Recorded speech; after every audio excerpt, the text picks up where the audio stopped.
CCI-FM, de nouveaux services proposés.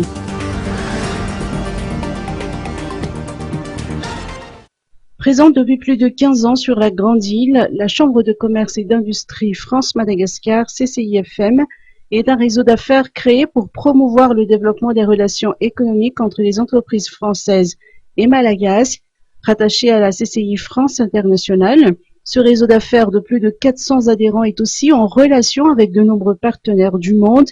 La nouvelle équipe récemment renouvelée, le lancement officiel de la 5e édition du catalogue de formation 2020, ainsi que le lancement des nouveaux services proposés ont eu lieu à Indribé ce matin.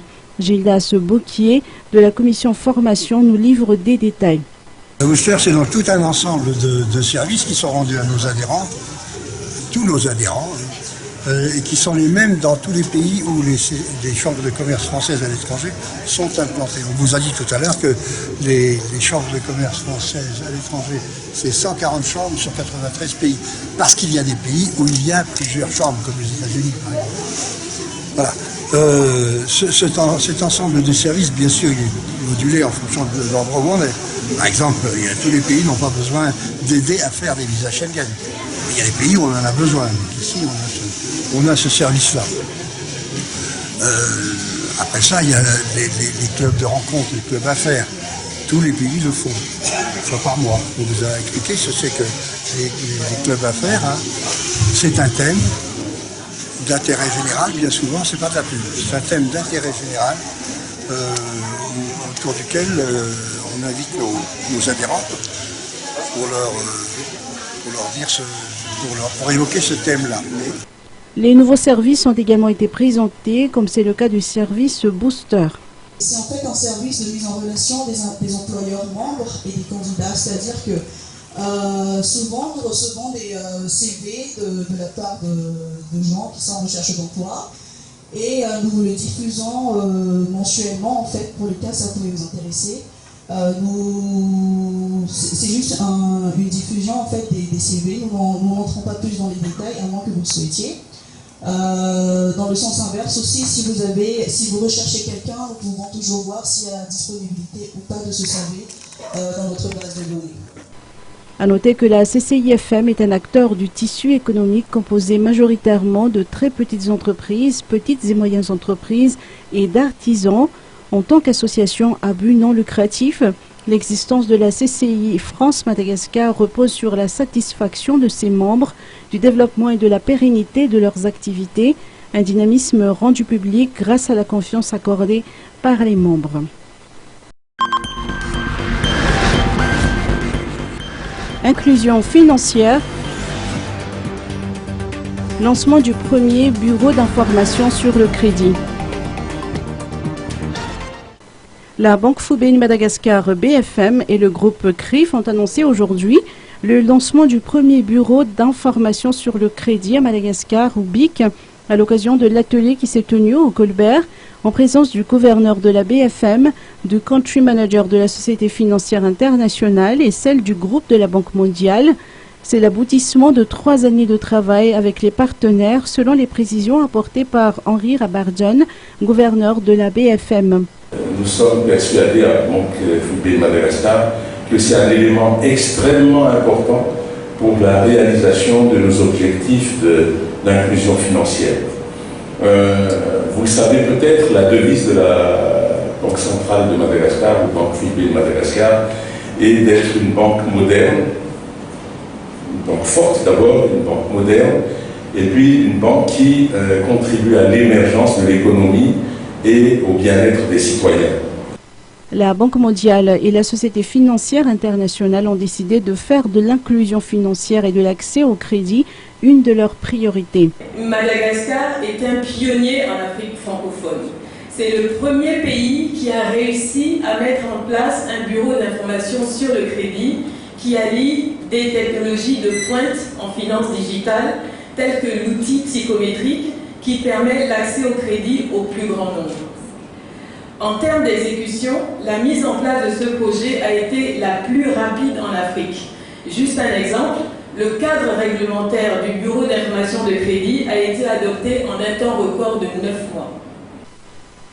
L'engagement et la participation de toutes les parties prenantes dans ce projet à long terme ont été et seront fondamentaux pour le développement des services à valeur ajoutée, lesquels contribueront encore à l'amélioration de l'accès au crédit pour le développement du pays. Un service de scoring psychométrique, lequel a pour objectif d'accroître l'inclusion financière de la population rurale. Développement du pays. Nécessité d'un changement de mentalité.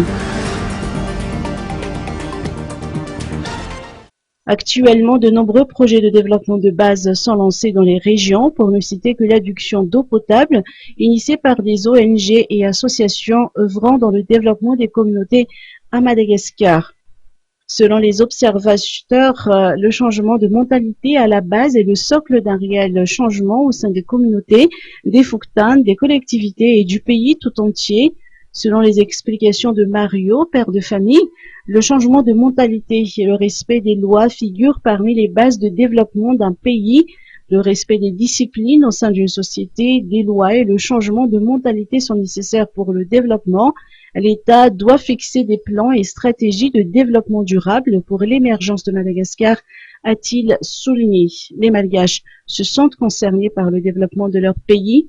Les personnes interrogées estiment que le lancement de différents projets doit être accompagné de l'éducation et de la sensibilisation au changement de comportement et de mentalité.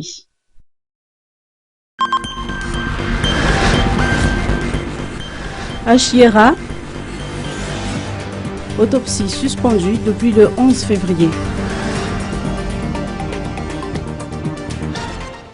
Toutes les activités liées à l'autopsie ont été suspendues à l'hôpital Joseph Ravouang Andjinaval à Achiera depuis le 11 février dernier, suite à une instruction judiciaire en cours. Ainsi, jusqu'à une nouvelle ordonnance Chiara, Jean-Marie Rassamman, notant qu'en moyenne, cet hôpital reçoit 1 à 2 demandes d'autopsie par jour. Toutefois, l'hôpital militaire Omi Swavnadjin poursuit ce service d'autopsie à temps après. Faut-il savoir que l'autopsie se fait uniquement sous réquisition du magistrat du parquet ou de ses démembrements. L'autopsie est un examen approfondi de l'extérieur mais aussi de l'intérieur du corps d'un défunt. Elle peut être faite dans le cadre d'une enquête judiciaire ou à la suite d'une mort naturelle, mais considérée comme suspecte. Il existe 2 types d'autopsie, l'autopsie médico-légale ou judiciaire, qui est régie par le Code de procédure pénale, et l'autopsie médicale ou médico-scientifique, qui, elle, est sous l'encadrement du Code de la santé publique.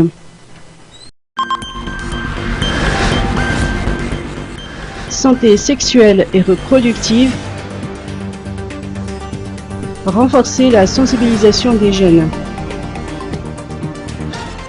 L'éducation des jeunes, notamment des adolescents, n'est pas chose facile, surtout lorsqu'il s'agit de santé sexuelle et reproductive, selon les parents interrogés du côté d'Ampeflou. Ces jeunes doivent pourtant être accompagnés dans leur développement personnel et professionnel à travers différentes activités. Madame Soussou a souligné que des discussions et des communications entre les parents et les enfants n'existent plus à la maison, faute de temps, et les jeunes ont tendance à vivre sans balises. L'apprentissage à l'école ne suffit plus à l'orientation des jeunes, notamment en matière de santé sexuelle et reproductive. Il faudrait l'intégrer dans le programme scolaire, a-t-elle précisé. Selon Mario, malgré l'existence de nombreuses associations et ONG œuvrant dans les activités communautaires, il faudrait renforcer l'éducation des parents, puisqu'ils sont les premiers responsables de l'éducation de leurs enfants. L'école des parents au niveau des écoles, collèges et lycées est indispensable pour éviter notamment la grossesse précoce et non désirée des adolescentes, mais également pour inciter les parents à abandonner la culture du mariage précoce dans les régions, a-t-il précisé. À noter que la matière santé sexuelle et reproductive est déjà en phase pilote dans différents lycées, une initiative de l'ONG CID Madagascar en partenariat avec le ministère de l'Éducation nationale. Cette matière sera amenée à être intégrée dans le programme scolaire d'ici quelques temps, selon les informations fournies. Eo ambany fehiny ny ministry ny tanora sy ny fantanjahantena Tinoka Roberto indray matoa sy tendra ny nasonaiko filohan'ny komite olympique malagasy arahinao ny alady 2 martsa 24 amin'ny 7 eto amin'ny matv fanolorana ny trophée mahery 24 Paria de Madagascar tonga teo amin'ny ampahefatala ny kanina 7 tany Egypte Makidy Madagasikara UVA tompon-daka ny Afrika groupe B, Rosina Randafson tompon-daka ny Afrika eo fibatana Fonjamby, Ricardo Elarion tompon-daka ny Afrika eo fibatana Fonjamby, Maurice Marinjara médaille limo tompon-daka eran-tany teo amin'ny athlétique physique. Trophée Mahery 2020, partenaire Sopret. Tout au long de notre vie, nous ressentons cette présence.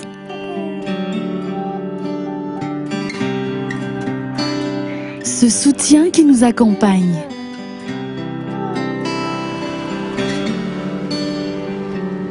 Cette confiance née d'une incomparable protection.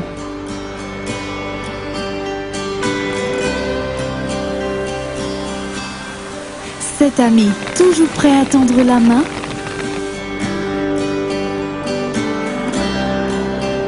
Ce partenaire qui nous permet d'entreprendre sans souci.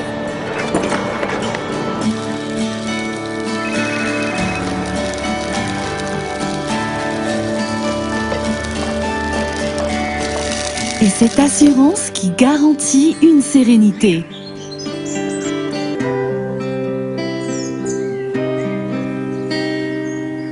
Havre, vivre et entreprendre en toute sérénité.